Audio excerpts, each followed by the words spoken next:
почитувани колеги министри, почитувани граѓани на Куманово, почитувани граѓани на Северна Македонија.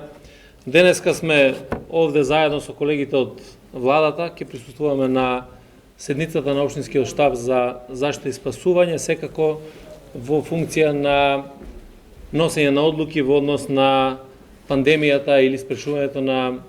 ширењето на оваа пандемија, посебно на територијата на општина Куманово и на околните општини.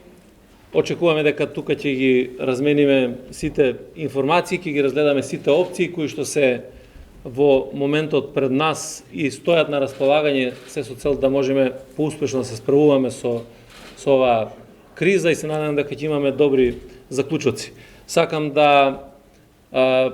посакам на сите кои што се носители на вирусот и во Куманово и во Северна Македонија час поскоро да закрепнат и да ја пребродат оваа здравствена криза.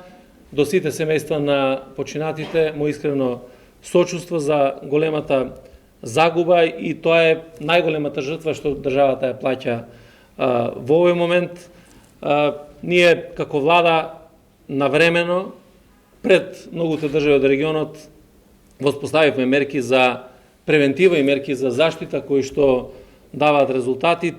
Ќе направиме се што треба да направиме да помогнеме и да го заштитиме здравието и животот на граѓаните, бидејќи тоа е врвен наш приоритет. И второ, ќе направиме се што треба да направиме како влада да помогнеме максимално на економијата, на работниците, на работодавачите во овој период, се со цел да сите едноставно ја преживееме што е можно побрзо оваа криза. На крај сакам да упатам апел до граѓаните да ги почитуваат препораките, бидејќи се што правиме, секакви одлуки кои што ги носиме,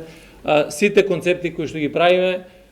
на крајот се сведуваат на тоа дека мораме да ги почитуваме препораките, да одржиме социјална дистанца колку што е можно повеќе, граѓаните да останат дома и колку повеќе и поуспешно ќе се почитуваат овие препораки, колку ќе бидеме подисциплинирани, толку ќе имаме и подобри резултати во однос на пресекувањето на движењето на патот на вирусот. Така да, посакувам што е можно побрзо да ја завршиме оваа здравствена криза и да се врати нормалниот живот и во Куманово и во целата нашата држава.